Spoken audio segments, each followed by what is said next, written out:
Bonjour, je vous reviens cet après-midi avec cette vidéo pour continuer sur la même lancée sur les pratiques de magie noire sur les êtres de lumière. Je vous remercie beaucoup d'avoir interagi nombreux à la première partie de ce thème et ça fait plaisir de voir qu'il y a beaucoup de personnes qui interagissent et je vous lis également. J'ai reçu beaucoup de messages de la part des mamans et des femmes africaines et autres qui subissent également des pratiques de magie noire et qui me demandent de raconter mon histoire pour que ça puisse les éclairer et les édifier, pour qu'elles puissent au moins savoir comment elles peuvent faire pour pouvoir s'en sortir, ou pour pouvoir surmonter les épreuves qu'elles sont en train de passer actuellement. Dans un premier temps, je vais me présenter. Pour ceux qui ne me connaissent pas encore, qui tombent à peine sur ma vidéo pour la première fois, je m'appelle Mariama. Je suis un être de lumière qui est passé par beaucoup de chemins tumultueux. J'ai eu beaucoup de difficultés dans ma vie. J'ai surmonté d'innombrables situations très difficile et comme je vous l'ai dit dans la première partie, je ne saurais pas comment vous expliquer d'où m'est venue cette force, parce que je peux pas énumérer en une vidéo toutes les difficultés que j'ai surmontées dues aux pratiques de magie noire sur ma personne. J'en ai souvent été victime de ça. Donc voilà. Et j'avoue que quand je vous lis, je comprends que le besoin, il est vraiment présent. Et que vous avez vraiment besoin qu'on parle des difficultés qu'on a pu surmonter pour pouvoir vous aider vous aussi à pouvoir surmonter ça. Parce que quand Dieu, le créateur de toutes choses, quand il vous apporte une difficulté dans votre vie, quand vous êtes face à un combat, c'est tout simplement parce qu'il sait que vous êtes à même de pouvoir surmonter ça. Voilà, donc il ne peut pas vous donner le poids de quelque chose que vous ne pouvez pas porter. C'est par expérience que je dis ça. Parce que j'en ai vraiment vu des vertes et des pas mûres. Aujourd'hui, j'en parle. Quand tu es en train de subir ce combat-là, tu as besoin d'avoir une ligne directrice. Tu as besoin d'avoir des vidéos comme les miennes, des personnes qui parlent des choses qui n'est pas courant. Et que ça, quand vous entendez ça, ça fait tic. Et du coup, vous vous dites, tiens, c'est exactement ce que je vis. Ça a été mon cas. Donc voilà. J'ai essayé de prendre quelques notes de quelques notions qui m'ont revenues de ces histoires-là. Parce que pour vous reparler de ça, il faut que j'aille fouiller dans ma tête pour essayer de revivre le truc, alors que c'est des trucs que pour moi, c'est passé, c'est depuis Kalakala pour moi ça. Donc ça prend une énergie vraiment incroyable et ça vous ramène dans des trucs antérieurs. Mais sauf que comme c'est pour une bonne cause, on essaie de rester dans une bonne vibration. De canaliser tout ça pour ne pas faire descendre son énergie tout simplement. Donc voilà, je vous disais tantôt que j'ai surmonté pas mal d'innombrables situations difficiles. Je l'ai remonté comment, je saurais pas vous expliquer. Je vous l'ai déjà dit, c'est une force qui émane pas de ma personne, mais je sais qu'elle vient aujourd'hui, je le sais, qu'elle est suprême, que c'est une force suprême. En fait, c'est une force qui me revient à chaque fois que je suis face à une situation compliquée. À chaque fois que j'ai un combat, un dur combat à mener, j'ai comme une force intérieure qui est... En fait, c'est comme si la lionne qui en moi se réveille. Je ne sais pas comment je fais ça. Je ne peux pas vous expliquer comment ça arrive, mais c'est juste que c'est le pouvoir divin. Je peux que dire ça. Et ça me permet en fait de surmonter quelque chose qui est pas facile. Et je le surmonte d'une manière inexpliquée et dans le calme. Avec un calme olympien, c'est juste incroyable. Parce que j'avoue que je me félicite beaucoup sur ce coup-là parce que waouh, j'ai fait du chemin. Je suis vraiment très fière de moi et j'ai beaucoup j'ai beaucoup de gratitude pour ma personne et pour ce que je porte, que je me remercie beaucoup pour mon vécu. Voilà, pour ce que j'ai pu déjà surmonter et réaliser jusqu'ici. Je dis merci. Merci à mes ancêtres, merci à mes guides, merci à l'univers, merci au Dieu créateur de toutes choses. Parce qu'ils ont toujours été là. Sauf que quand je n'étais pas encore éveillée spirituellement, je vivais à tâtons. J'étais sur le truc sans pourtant savoir. Donc voilà. Comme je vous l'ai dit, comme il y a beaucoup qui veulent que je les cite, quelques-unes des épreuves que j'ai déjà cité une dans la première vidéo. Là, je vais vous expliquer, j'ai déjà même passé cette vidéo, je vais dire que je suis en train de la réchauffer, on va dire. Parce que je vous avais déjà parlé dans une de mes vidéos dont j'étais victime d'une escroquerie en bande organisée d'1 million d'euros. De plus d'1 million d'euros, ici en France. Sans compter ma maison qui a été détruite en Afrique. En fait, c'est une succession de trucs que j'ai vécu. J'ai perdu beaucoup d'argent. Et ces 1 million d'euros, on me l'a soutiré comment? C'est tout simplement que ils envoient, quand tu es africain, ils passent par un Africain. Ils passent toujours par un Africain pour venir vers toi, pour t'avoir en fait. Voilà, c'est comme ça qu'il fonctionne. Ça n'a pas changé depuis la nuit des temps. Il passait toujours par un autre Africain pour avoir un autre Africain. Et voilà, ainsi de suite. C'est la même... voilà. C'est le même schéma. Ça n'a pas du tout changé. Il passe toujours par un Africain pour avoir une autre Africaine. Pour ma part, ils étaient passés par un Africain qui s'appelait Michel William Benjob.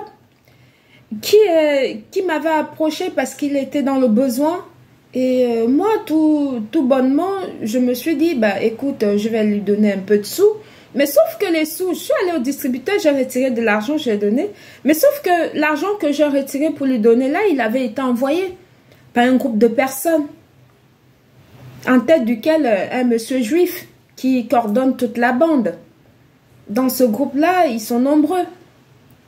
J'ai déjà affiché leur nom sur les réseaux sociaux. Si vous défilez ma page, vous allez voir leur nom. Il y en a de tout là-dedans. Voilà, c'est quelqu'un qui se fait appeler Edouard Vranken, qui est soi-disant le fils de Vranken-Champagne et tout. C'est lui qui m'avait escroqué comme ça cet argent-là. Et qui faisait part... le fait que j'avais donné l'argent à William Benjob, là, cet argent, ils ont pris cet argent, ils sont allés travailler dessus. Faire de la magie noire, ce qui fait que moi, je travaillais tout mon argent pour leur donner. Et quand je voyais que je ne pouvais plus donner et tout, ils avaient une de mes filles, ma fille aînée, qui était en Allemagne, ils l'ont pris en otage. Et ils m'ont fait croire que ma fille, elle était... dans une situation incroyable, qu'elle avait une maladie incurable et je n'arrivais pas à parler à ma fille pendant des années. Parce qu'elle était retenue en otage par un de leurs. Et il fallait que je donne l'argent tout le temps pour pouvoir la délivrer. Tous les jours, c'était des différentes choses. soit il n'y a pas l'argent pour manger, soit il n'y a pas... Tous les jours, c'était des différentes situations qu'il m'imposait. Et quand on te l'impose comme ça, ces situations-là, ce n'est pas juste imposé comme ça, physiquement. C'est que c'est travaillé déjà par la magie noire, mystiquement. Et dans les loges, ils ont déjà amené ton nom, le nom des enfants et tout. Ils ont travaillé dessus. Plus l'argent que j'ai donné, ça veut dire cet argent, c'est mon énergie que j'avais donnée. Comme ça à ce William Benjop là, qui était parti donner à son patron, qui a travaillé dessus. Ce qui fait que tout ce que je travaillais, je leur donnais. Je vendais tout. Les tableaux de valeur que j'avais dans la maison, les bijoux en or, tout ce que j'avais. J'ai vendu ça pour leur donner de l'argent. Je déposais même certaines de mes affaires au Crédit municipal de Paris pour prêter de l'argent pour leur donner. Voilà, parce que c'était un travail qui était fait sur ma personne. Et comme ma fille était en otage, il me tenait par là. Jusqu'à ce que, Dieu faisant, comme je suis quelqu'un qui donne beaucoup dans des orphelinats, qui aide beaucoup, je passais tout mon temps à donner. Je priais tous les jours, je prie beaucoup. Et c'est un matin comme ça, vers 4 h du matin, je me suis levée. Dieu m'avait parlé que ma fille devait sortir. Du coup, je me suis levée, je ne sais pas, j'ai prié, j'ai fait ma méditation, je suis restée là, j'ai commencé à prier, par là une langue que je ne comprenais pas. C'était le début de mon éveil, mais je ne savais pas. Et c'est suite à ça, et puis le même jour, vers 8 h, ma fille qui m'appelle, qui me dit « Oh non, moi je suis à la gare du Nord », j'étais choquée. J'ai crié comme si, voilà, et je ne l'avais pas vue depuis des années.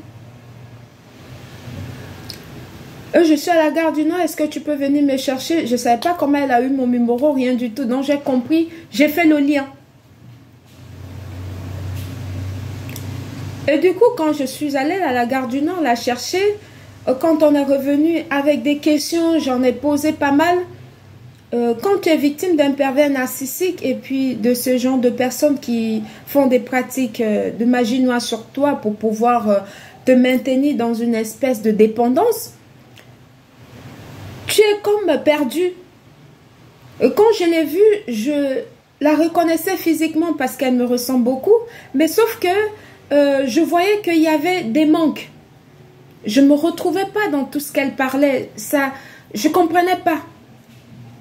Pour quelqu'un qui a fait des grandes études et qu'elle a quand même une licence en banque et finance et qu'elle parle 3 langues, français, anglais et allemand, tout ce qu'elle parlait, c'était un petit peu comme du charabia. Tu sentais qu'elle était ailleurs, perdue.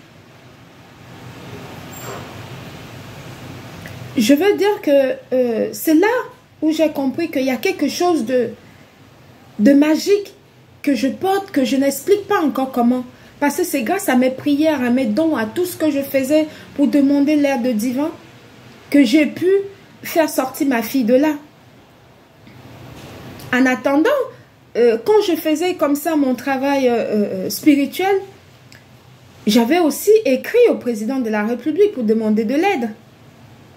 J'ai eu la confirmation et la validation du mail, comme quoi la présidence a bien reçu mon mail. Je lui ai demandé de l'aide. Puisque je suis française et que je l'ai donné ma voix au président Macron, je l'avais donné ma voix, moi. Et pour moi, en tant qu'intellectuel, un chef d'État, pour moi, c'est quelqu'un qui est là pour apporter une solution à son peuple, apporter une solution à un de ses citoyens qui est dans le besoin. C'est pour ça que je l'avais écrit. Depuis la validation de cet accusé de réception, comme quoi ils ont reçu, j'ai pas eu de suite. Et j'ai pas lâché l'affaire. Je suis repartie. J'ai encore écrit au procureur de la République pour leur expliquer les faits. Et leur expliquer comme quoi ma fille, effectivement, j'ai pu la récupérer. Mais sauf que tout ce qu'elle m'explique et par rapport à ce qu'on m'a expliqué des personnes avec qui j'étais en communication depuis plus de 3 ans qui m'extorquaient de l'argent, c'est pas cohérent. Et comme j'avais le nom et les bordereaux de transfert d'argent que j'envoyais tout le temps, je demandais à avoir un avocat d'office pour me défendre, afin de pouvoir m'exprimer sur le sujet, pour qu'on puisse confronter ces personnes-là. Mais sauf que jusqu'ici, j'ai pas eu de... Non seulement le procureur me fait renvoyer la plainte 2 ans après, ils me l'ont renvoyé là dernièrement, en mettant suite, pas de suite favorable, tout simplement, ils disent que la personne est désintéressée, qui n'ont pas eu mon contact, alors que c'est pas le cas. J'avais mis mon mail et tout, j'ai jamais eu de retour de mail, ni rien du tout, là-dessus. J'ai encore le papier de tribunal qui est là, toute la plainte m'a été renvoyée, alors qu'il y a des preuves là-dedans. Vu que le nom de toutes ces personnes qui se trouvent là-dedans, il y a des gros bonnets dedans, c'est un groupe de personnes qui estorquent les femmes africaines qui ont des enfants ici en Occident. C'est ainsi que ça fonctionne. Et j'ai pas encore eu de justice.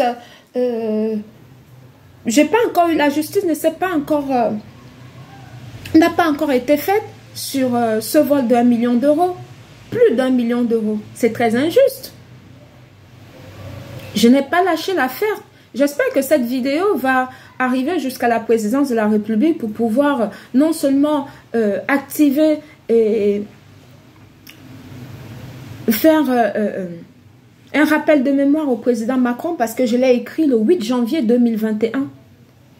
C'était à 15h16. Je l'ai écrit. J'ai pas eu de réponse de sa part, alors que je l'avais donné ma voix, je l'ai fait confiance. Parce que je me suis dit que nous sommes de la même génération, le président Macron et moi, et que je pense que quand on est chef de l'État, c'est censé apporter une plus-value à sa population, apporter une réponse pour pouvoir mettre en confiance non seulement les habitants de son pays,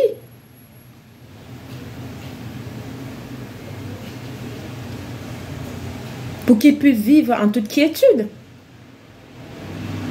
Moi et mon fils et moi, nous sommes non seulement traqués pour ça, on m'a volé et en plus de ça, on me traque. Donc, c'est vous qui méritez les vacances. Moi, je ne mérite pas les vacances. Alors que ils m'ont volé et tout. Et quand je me plains auprès des personnes qui sont censées nous représenter, qui sont censées nous apporter une solution par rapport à ce qu'on vit, tu n'as pas de retour. Je trouve pas ça correct du tout. Et je n'ai pas lâché l'affaire. Je n'ai pas lâché l'affaire parce que j'en ai parlé à un de nos amis communs, le président Macron et moi, j'en ai parlé. À un de nos amis communs, qui est Samuel Eto'o. Et j'en ai parlé. Samuel Eto'o a parlé au président Macron, il est au courant de ça. Il a demandé ma carte d'identité et tout. On lui a donné ma carte d'identité. Jusqu'aujourd'hui, ils m'ont dit que non, ils prennent des engagements pour pouvoir attraper tous ces gens-là pour qu'ils puissent me restituer mon argent. Jusqu'aujourd'hui, j'ai toujours pas encore eu mon argent. Et j'ai toujours pas eu de retour.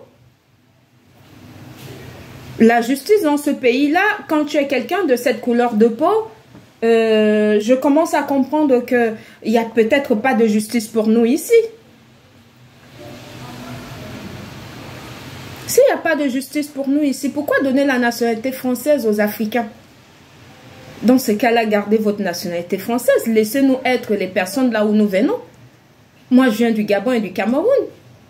Si vous trouvez que la nationalité que vous m'avez donnée, ça n'a aucune valeur parce que je suis noire et que tout mon argent que je travaille ici, d'autres personnes vont le bouffer, vont l'utiliser, vont m'escroquer et tout, et que mon fils et moi, nous vivons sans pourtant avoir non seulement des moments de plaisir, sans sortir, sans avoir des loisirs, rien du tout. Parce qu'on est des personnes, je suis noire et mon fils il est métis et qu'il n'y a que les autres qui ont droit à tout. Dans ce cas-là, ne nous donnez plus la nationalité française. Gardez-la. Parce que quand on parle de liberté, d'égalité, j'ai pas eu d'égalité là. J'en ai pas eu. Et ça continue. Je ne suis pas la seule dans ce cas de figure. Parce que là, j'ai une maman à qui on a aussi mandaté des associations pour la soutirer son enfant parce que l'enfant est tombé. Et c'est la même chose que je vis actuellement. Mon fils n'est pas tombé. Il a été harcelé au collège à Cométie de Montigny-le-Bretonneux. Non seulement je ne porte pas plainte parce que quand j'en ai expliqué, je me suis dit que en le changeant de collège, ça devrait aller mieux. J'ai changé de collège, mais c'est encore à moi qu'on me mandate des associations en un point fini. UDAF, SOS Jeunesse. Il y en a qui doivent venir surveiller mon budget, surveiller comment je vis avec mon fils. Il y en a qui doivent venir prendre mon fils pour aller le promener, pour me faire passer pour une maman qui n'est pas une bonne maman. Alors que c'est eux qui m'ont escroqué mon argent. Si j'arrive pas à voyager, à faire des grands voyages avec mon fils, c'est tout simplement parce que on m'a escroqué ce que j'avais.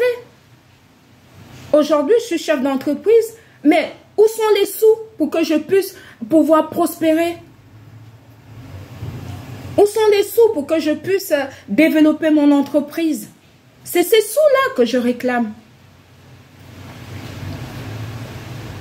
Et quand je réclame mes sous, on me colle des associations qui viennent fouiller ma maison, qui viennent regarder ma chambre, comment je vis avec mon fils, qui viennent regarder mon budget, qui viennent chercher, savoir comment je vis et tout. Et c'est eux qui doivent venir me payer mon loyer. Et quand il y a un souci, eux, ils vont donner 23 € par-ci, 10 € par-là. Mais on va où? On va où en fait? Pourquoi vous voulez forcément que les gens soient des cas sociaux alors qu'ils ne le sont pas? Je suis de la même génération que le président Macron. Et vous trouvez normal que vous me mettez sur tutelle, soi-disant, vous me mandatez des gens qui vont venir non seulement me surveiller, et ces personnes qui me suivaient sont plus âgées que moi. C'est des personnes de soixantaine et 70 ans qui doivent venir me surveiller, moi qui suis plus jeune qu'eux. Tout simplement parce que je suis noire de peau. Ou bien tout simplement parce que je ne mérite pas de réclamer ce qui m'est dû. Et ces bandits de grands chemins, ils sont en toute liberté. Ils voyagent comme ils veulent. C'est ça. C'est ça l'égalité pour vous. Pour moi, c'est pas l'égalité. C'est pas du tout l'égalité. Non, du tout. C'est pas l'égalité. Et je ne lâcherai pas l'affaire. Et toutes ces personnes non seulement qui me traquent, qui envoient des gens chez moi et tout, maintenant ils sont en train de planifier comment ils vont venir forcer ma porte pour rentrer parce que je leur dis non. Parce qu'à force de me harceler, ils voient que moi je suis toujours debout. Du coup, pour eux, apparemment, ça leur fait plaisir. Moi, je ne veux pas être avec des gens comme ça. Du tout. Je ne veux pas de ce genre de personnes-là. Mon énergie, je ne le troque pas. Je ne vais pas troquer mon énergie. Tout ce que je demande là, c'est mon dû à moi. Et c'est ce qui est en train de se passer dans la majorité des familles africaines aujourd'hui. Vous ne faites que placer les enfants des femmes africaines par-ci, par-là. Tout ça pour pouvoir maintenir... En fait, c'est une guerre froide. Vous faites une guerre froide aux femmes africaines. Nous, on vous doit quoi? On vous a fait quoi? On vous a fait quoi? Ce que vous complotez avec nos dirigeants africains, est-ce que nous, on est là-bas? On connaît comment ça se passe, nous? On demande juste à vivre tranquillement, à élever nos enfants en toute quiétude. On ne vous demande rien du tout. Et même le peu qu'on travaille durement pour le gagner, vous escroquez.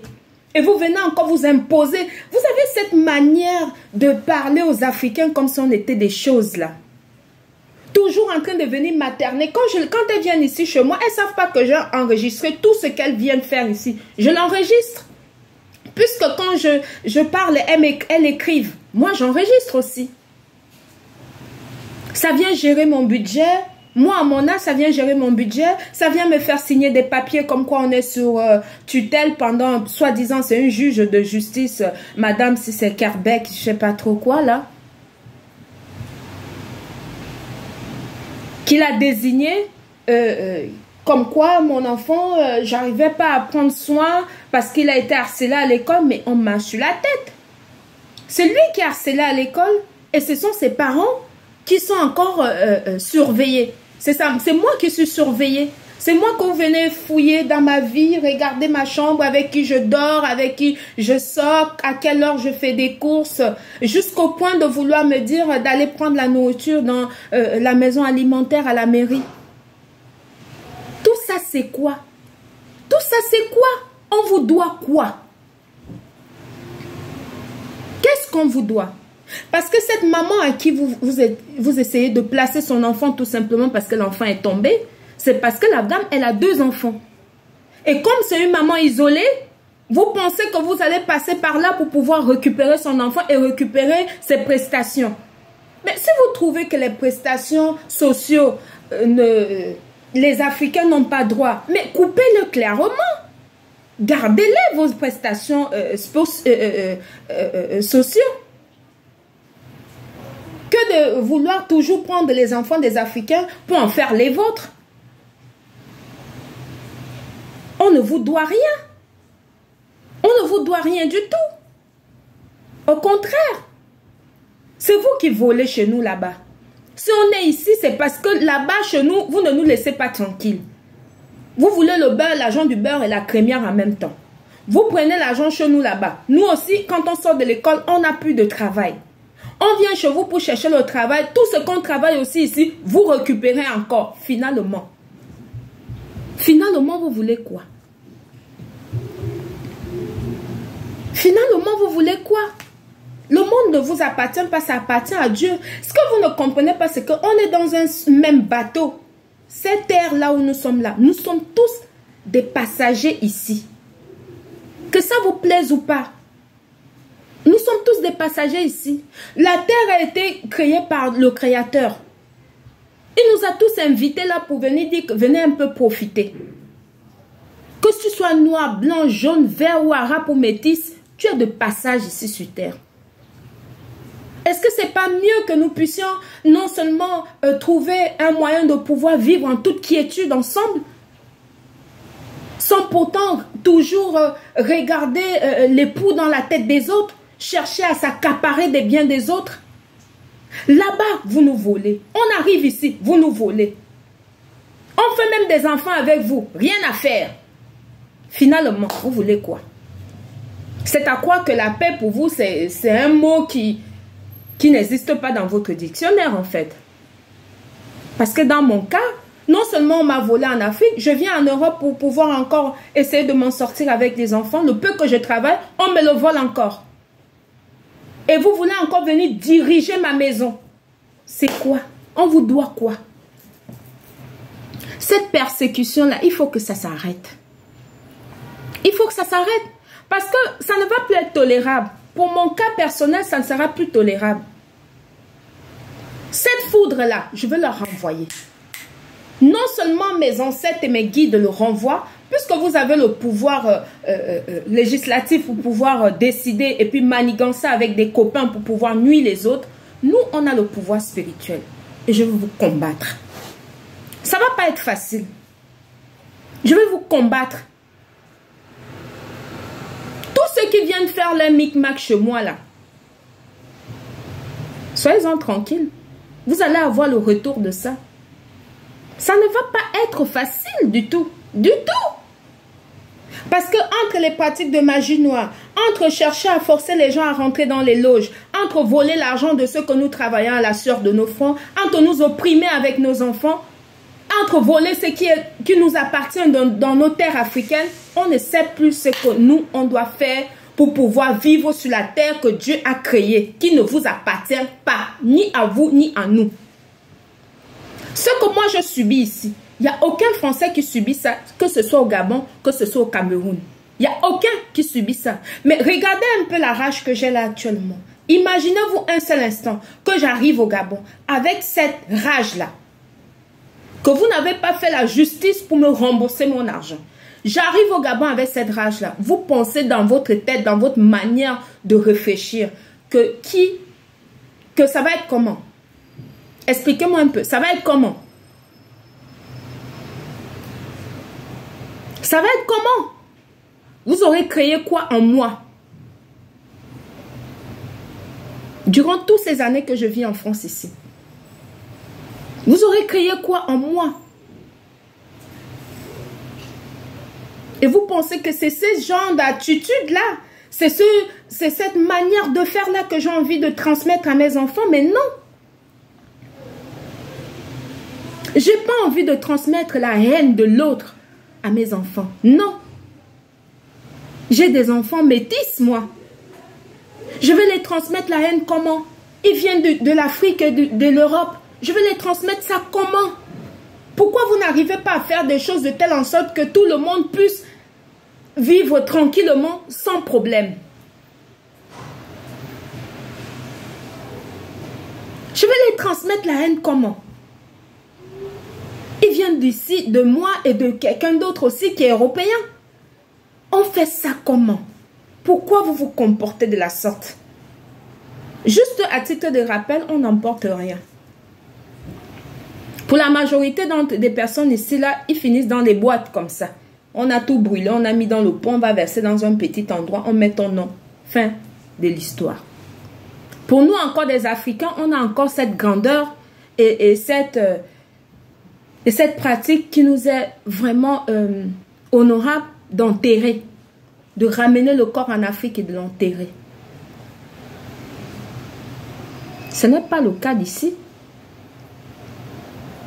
Donc, qu'est-ce que vous voulez laisser aux enfants? C'est ça? Parce que là où nous sommes en train d'aller, là, on ne sait pas où on va, hein, mais on y va quand même, à fond la caisse. C'est juste incroyable. Ça, c'était juste le message que je souhaitais passer aujourd'hui. Et pour dire à ces mamans africaines qui subissent non seulement le harcèlement de l'administration soi-disant pour vous opprimer et tout simplement parce que dans d'autres pays africains, on a commencé à chasser les Européens, mais ce n'est pas notre faute. Si vous n'arrêtez pas d'aller imposer vos vies et vos qualités de vie chez les autres là-bas, qui va venir vous chasser? Depuis des années, on vit ensemble sans problème. Mais c'est le fait d'aller toujours chercher à dire que vous êtes un modèle alors que vous ne l'êtes pas. Nous-mêmes, on le voit ici. Vous n'êtes pas de modèle. Les modèles où vous mettez tous vos parents dans les maisons de retraite, là, c'est un modèle. C'est pas un modèle. Et c'est encore nous, les Africains, qui ramassons vos pots cassés. Et regardez comment vous nous traitez. Regardez comment vous nous traitez, le merci. Regardez comment vous nous traitez. Et vous trouvez ça normal? Vous trouvez ça normal? Pour moi, c'est pas du tout normal. Donc voilà, c'est pas du tout normal. Et de ce faire,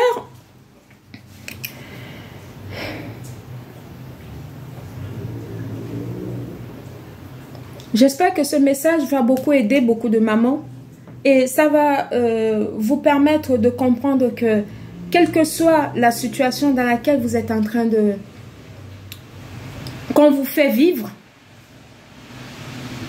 gardez la tête sur les épaules. Pour vous et pour vos enfants. Dites-vous dans votre tête qu'on n'emporte rien. Ces allocations qui viennent prendre chez vous, vérifiez vos maisons, prendre tout ce qui vous est dû. Parce que mon cas, on m'a tout pris. Ils m'ont volé de l'argent. Ils m'ont pas tout pris, mais ils m'ont volé de l'argent. Et j'attends toujours justice par rapport à ça. Parce que je ne lâcherai pas. Tous ceux qui ont fait ça, ils passeront tous. Ils vont voir de quel bois je me chauffe. Si la justice des hommes ne le règle pas, la justice divine va le régler pour moi. Moi, je suis plutôt en train de vous faire comprendre que ne prenez pas ça au premier degré. Vos enfants ont besoin de vous. Vous avez vu ce que moi, on m'a pris? Plus d'1 million d'euros. Je suis encore là debout, devant vous, en train de parler. Et en bonne santé en plus. Vous avez vu? Je suis là en bonne santé debout. Donc voilà, ne lâchez pas. Ils ne nous briseront pas. Ils ne peuvent pas nous briser. Quand vous voyez que quelqu'un se comporte comme ça, c'est parce que vous avez quelque chose en plus que la personne n'a pas et il refuse d'apprécier. Donc voilà. Vous êtes forte. Et gardez votre force. Restez au-dessus de ça. Moi, si on m'a volé 1 million d'euros et que je suis encore debout en force et puis avec le sourire et que ça ne m'a pas brisé, c'est pas ce qu'ils vous ont pris là qui va vous briser. C'était Mariama. Bon après-midi. Merci. Bisous.